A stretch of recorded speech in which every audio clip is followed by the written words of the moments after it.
Really great to welcome Jess to us today. She's going to just give us a little bit of an insight into how she got involved in coaching as part of UK Coaching Week.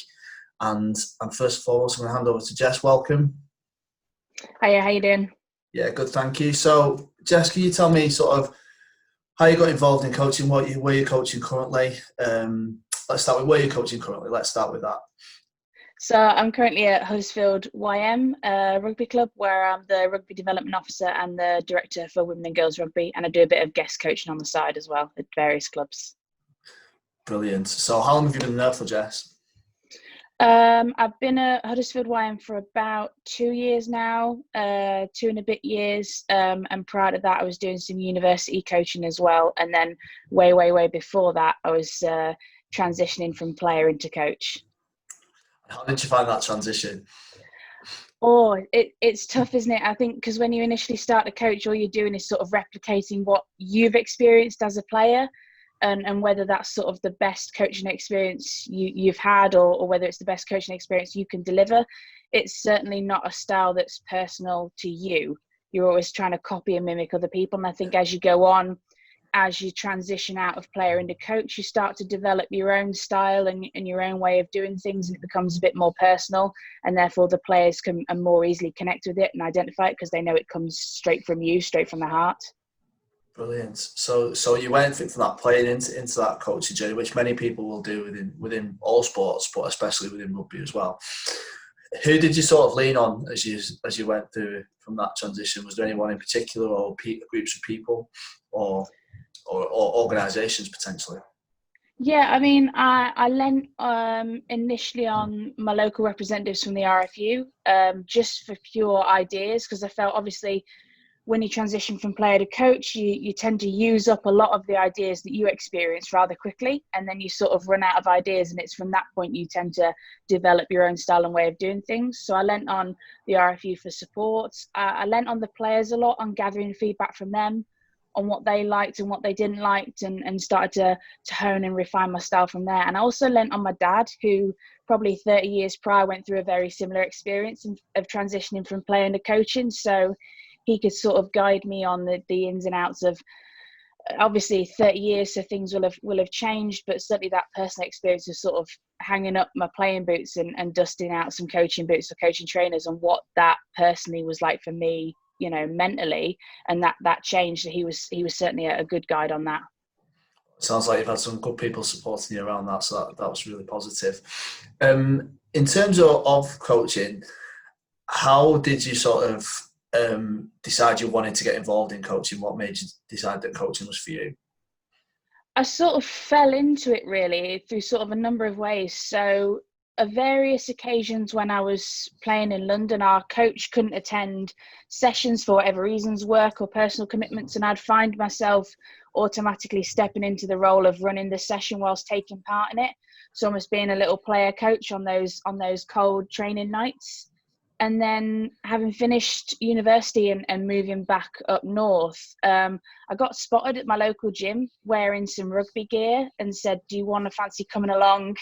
We need coaches, come along." And I sort of fell into being the assistant coach for the local women's university side. And then at the end of that year, got the head coach, and then made that role my own. So I sort of fell into it really. I guess I was talent spotted at the gym is probably the best sort of one-liner way of putting it across. Yeah, that's it. Tell everyone. Tell you're headhunted for the role. That's fantastic. Yeah. I think lots of people would tend to fall into coaching at times, but then once you fell into it, what made you continue coaching? It felt like the perfect fit for me, really. As some people, if they follow me on social media, will be aware, I've got 2 art degrees, and I was a practicing artist before I became a coach. And for anyone that doesn't know, the art world is an extremely difficult and cutthroat place to be. You can have the most fantastic work and you don't always get paid on time, and it sometimes lacks a little bit of soul, a little bit of heart. But what I found is I was able to use the same set of skills that I'd honed and developed in my degrees, about practice design and stuff like that, and transition it across into coaching. But coaching had the heart and the soul that the art world was lacking. So for me, it felt like the perfect fit, and it felt like I was just coming back to my first love, which was rugby. I mean, I've had, again, numerous stories. I've had my nappy changed on the stands of Leicester Tigers because my dad couldn't be bothered to go to the toilets because he was missing the game. So I probably used the skills that I took from the art world and transferred them back into my first love, which was rugby. Wow, that's really powerful, and I guess a lot of people out there listening to this would have similar experiences in terms of other roles and professions that they have where they can easily adapt some of those skills into their coaching practice, but likewise hopefully transfer some of their coaching practice into their professions themselves as well. Yeah, massively. I think even if it's just the self-confidence boost that you get from coaching and developing something that's external to work, I get, you tend to learn a set of skills that's all about reflection and not being too hard on yourself. And I think if you can take that back into your normal world of work and use that self-confidence to boost you in other areas, it's fantastic. I think also understanding how people work around you, understanding how you can inspire people and get people to learn around you, and work with other people and develop a set of leadership skills and how to inspire leadership skills in other people. I think the skills are incredibly transferable. Yeah, definitely. Totally agree with that. So moving on, obviously we've been in unprecedented times, as people keep telling us, I think is the common phrase at the moment. How have you been finding sort of the last 6 months and what have you been doing to keep yourself sort of hand in within coaching? Oh, it's been really tough. I mean, I've gone from sort of working permanently or mostly outside to working most of the time indoors doing some paperwork and stuff for the club behind the scenes. And it's been really tough. I found myself, obviously, as most coaches know, it's been a real period of learning. So I've been a webinar junkie. I've been on pretty much each and every bit of e-learning and webinar bits that you could possibly do, which is great. But then I've also trying now to highlight which bits of learning I want to take in and transfer into my day-to-day coaching. Because obviously, if you've been on, let's say a handful of webinars, you can't take all of that learning and completely change your coaching style because that might not be right for you. So it's about picking what's the best fit for your coaching and which bits you can sort of fit into your everyday coaching after lockdown.